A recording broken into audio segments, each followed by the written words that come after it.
Salam sejahtera Malaysia. Denyut nadi suara rakyat bergema di channel ini.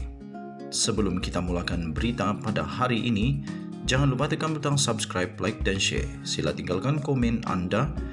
Denyut nadi suara rakyat terus bergema di channel ini. Salam sejahtera Malaysia. Selamat malam tuan-tuan dan puan-puan yang dihormati sekalian. Denyut nadi suara rakyat bergema di channel ini. Terima kasih kepada anda yang sudah tekan butang subscribe. Bagi anda yang belum tekan butang subscribe, mohon bantuan supaya tekan butang subscribe, like dan share.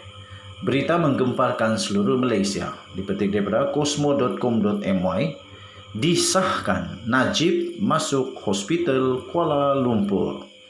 Berita penuh. Petaling Jaya, bekas Perdana Menteri Datuk Seri Najib Tun Razak dibawa ke hospital bagi menjalani rawatan kerana mengalami ulcer dalam perut. Menurut sumber, prosedur rawatan itu dilakukan di Hospital Kuala Lumpur sama seperti banduan lain yang tertakluk di bawah Akta Penjara 2000. Kata sumber itu lagi, rawatan yang telah diberikan kepada bekas ahli Parlimen Pekan itu adalah mengikut saranan untuk pemantauan pakar. Katanya, beliau ditahan di hospital. Beliau masih berada di bawah kawalan pihak penjara. Selaras dengan Seksyen 37 Akta Penjara, Jabatan Penjara bertanggungjawab memastikan tahap kesihatan seseorang banduan sentiasa dipantau dan dijaga, termasuk penyediaan, kemudahan rawatan dan ubat-ubatan sebagaimana yang disyorkan oleh Pegawai Perubatan Kerajaan jelasnya. Dalam pada itu ditanya sehingga bila Najib ditahan di ward, katanya ia bergantung kepada syor yang dibuat oleh Pegawai Perubatan. Terdahulu pada September yang lalu, anak Najib, Noriana Najwa, menerusi hantaran di Instagramnya memaklumkan bapanya menerima rawatan di Hospital KL selepas mengalami sakit perut. Sekian berita Denyut Nadi Suara Rakyat bergema di channel ini. Jangan lupa tekan butang subscribe, like dan share. Kita jumpa lagi. Bye-bye.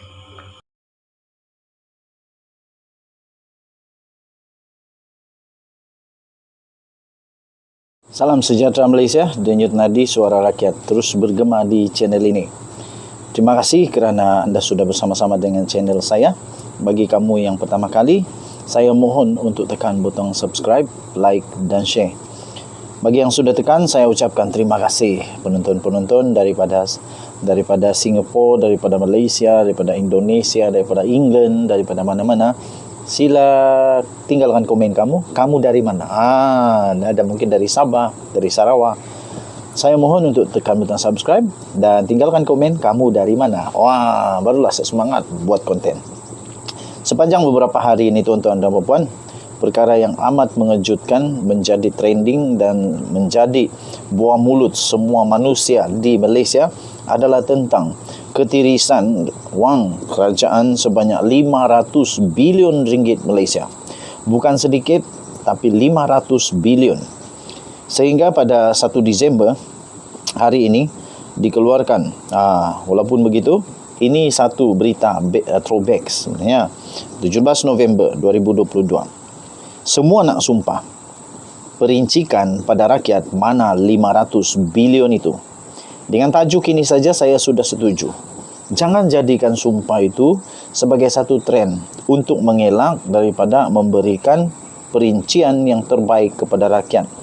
Kalau sikit-sikit sumpah, semua orang boleh buat sumpah-sumpah lah nanti jadi sumpah-sumpah. Tak baik.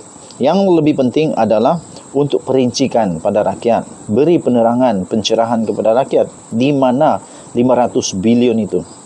Kerana rakyat mau tahu. Bukan rakyat mau minta orang angkat sumpah saja, bukan. Tapi rakyat mau tahu dengan perincian tepat.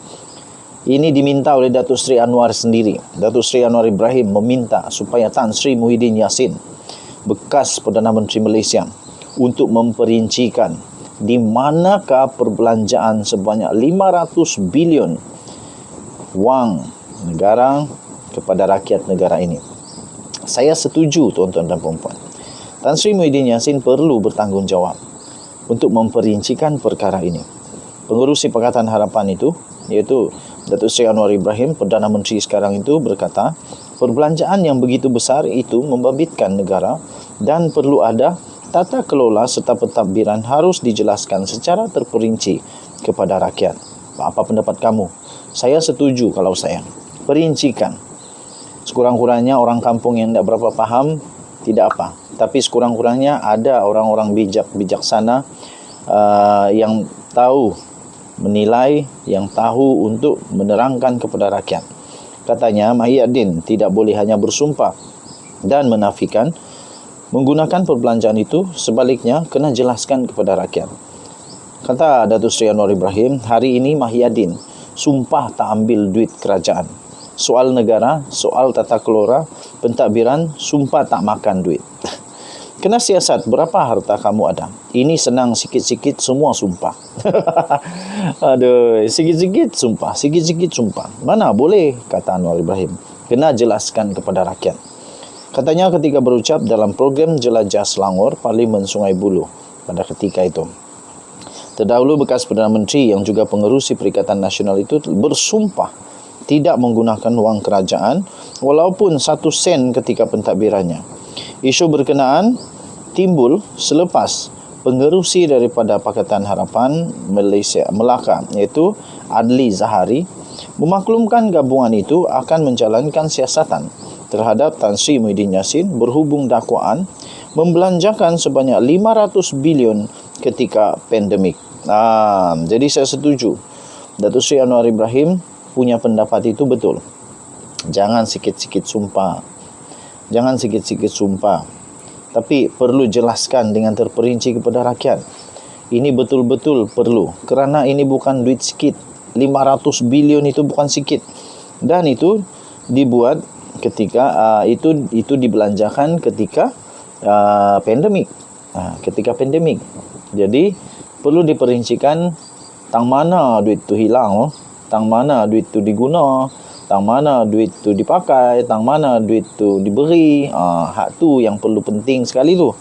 Jadi saya setuju kepada apa yang Datuk Seri Anwar Ibrahim kata, iaitu perlu untuk menjelaskan perincian paling tepat kepada rakyat supaya rakyat tidak termenung memikirkan kat mana duit tu 500 bilion tu. Okey. Mungkin banyaklah daripada 500 bilion itu atau semuanya sudah dipakai untuk rakyat, untuk negara. Tetapi perlu diperjelaskan dengan terperinci. Kerana itu duit bukan sikit, tapi itu duit banyak. Di mana itu duit? Ini kalilah. Dan terbaru, digesa supaya RCI menyiasat perkara ini. Apa pendapat kamu? Sila tinggalkan komen kamu. Denyut Nadi, Suara Rakyat bergema di channel ini. Bye-bye.